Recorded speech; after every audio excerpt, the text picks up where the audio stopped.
नमस्कार, स्वागत है आपका हमारे इस YouTube चैनल पर। मैं मनमोहन श्रीवास्तव आपका हार्दिक अभिनंदन करता हूं। कैसे हैं आप सभी?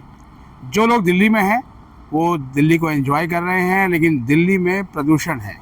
और आप देख सकते हैं मैं इस वक्त हूं रंजीत सिंह फ्लाईओवर के पास और बिल्डिंगें दिख रही हैं, चटक धूप खिली हुई है, फिर भी थोड़ा थोड़ा धुंधलापन है। और ये स्मॉग की चादर नहीं है, ये पोल्यूशन है।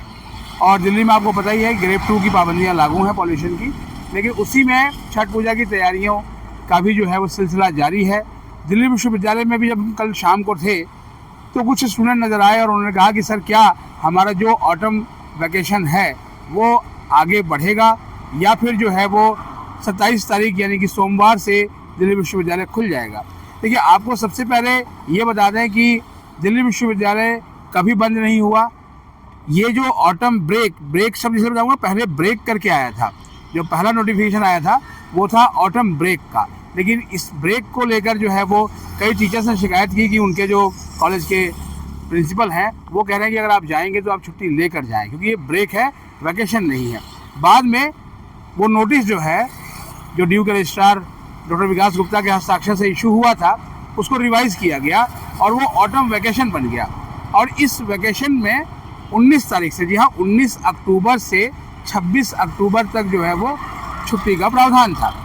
अब 26 अक्टूबर कब खत्म हो रहा है? कल यानी कि रविवार को। लिहाजा सोमवार 27 तारीख से जो है वो कक्षाएं शुरू होंगी। अब आप ये सोच रहे होंगे कि 27 को तो छठ पूजा है। छठ पूजा दिल्ली विश्वविद्यालय में हमेशा से RH रही है। RH का मतलब होता है रिस्ट्रिक्टेड हॉलीडेज, यानी आप चाहें तो छुट्टी ले सकते हैं। दिल्ली विश्वविद्यालय में बहुत से शिक्षक ऐसे हैं जो उत्तर प्रदेश और बिहार से हैं, जहाँ पर छठ पूजा बहुत धूमधाम से मनाई जाती है।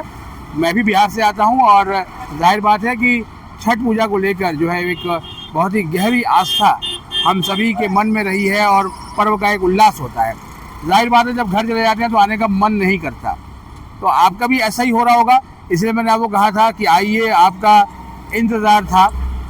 दिल्ली विश्वविद्यालय में जब पहुंचा तो वहाँ एक दो पेरेंट्स से ही मुलाकात हुई। उन्होंने कहा कि सर जो है वो पॉल्यूशन इतना है कि जो है वो अब छुट्टियां होनी चाहिए, क्लासेस जो है वो ऑनलाइन मोड में कर दी जानी चाहिए, रेगुलर नहीं होनी चाहिए। इसके अलावा बहुत से कमेंट्स आपके आए थे कि सर क्या ये जो वैकेशन है वो एक्सटेंड होगा।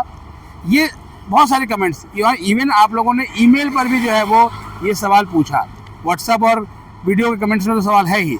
हमने कहा ठीक है, जब इतना ये सवाल आ रहा है तो हम भी इस बाबत जो है वो दिल्ली विश्वविद्यालय के रजिस्ट्रार डॉक्टर विकास गुप्ता से पूछ लेते हैं। हमने पूछा कि क्या जो ये बातें कही जा रही हैं और स्टूडेंट्स लिख रहे हैं कि कुछ र्यूमर है कि छुट्टियां एक्सटेंड हो रही हैं, सच्चाई क्या है? उनका नॉट एट ऑल, कोई जो है वो डेट एक्सटेंड नहीं हो रही है। और दिल्ली विश्वविद्यालय 27 तारीख को यानी 27 अक्टूबर को जो है वो रिज्यूम होगा। क्लासेस जो है अपने शेड्यूल के मुताबिक 27 तारीख से जो है वो शुरू हो जाएंगी। तो अगर आप दिल्ली से बाहर से हैं और अभी तक दिल्ली आने की तैयारी कर रहे हैं तो आ जाएं, और अगर आप छठ पूजा के बाद आना चाहते हैं तो भी आ सकते हैं। लेकिन जो आधिकारिक रूप से जो ये वैकेशन है, यानी इसको ऑफिशियली कहते हैं, वो 26 तारीख को, 26 अक्टूबर को जो है वो ये वैकेशन जो है वो एंड हो जाएगा। तो आप जो है वो अगर नहीं आते हैं तो वो आपकी मर्ज़ी है, लेकिन क्लासेस शुरू हो जाएंगी जैसा कि दिल्ली विश्वविद्यालय प्रशासन ने कहा है। तो आप उन सभी जो अफवाहें हैं उन पर ध्यान मत दीजिए। इस वीडियो को बनाने का उद्देश्य यही था, क्योंकि आपके कमेंट्स लगातार आ रहे थे कि क्या छुट्टियां एक्सटेंड होगी। छुट्टियां बिल्कुल एक्सटेंड नहीं होगी। आप सभी को हम छठ पूजा की शुभकामनाएं देंगे। अगर आपके घर में छठ होता है तो छठी मैया आपके पूरे परिवार को जो है वो सुख और समृद्धि प्रदान करें और आपका आशीर्वाद, उनका आशीर्वाद हम सभी पर बना रहे। और फिलहाल आज के लिए इतना ही। हमारे चैनल पर नए हैं, चैनल को सब्सक्राइब कर लें और इसे अपने दोस्तों के बीच शेयर करें। मिलते हैं आपसे ड्यू में।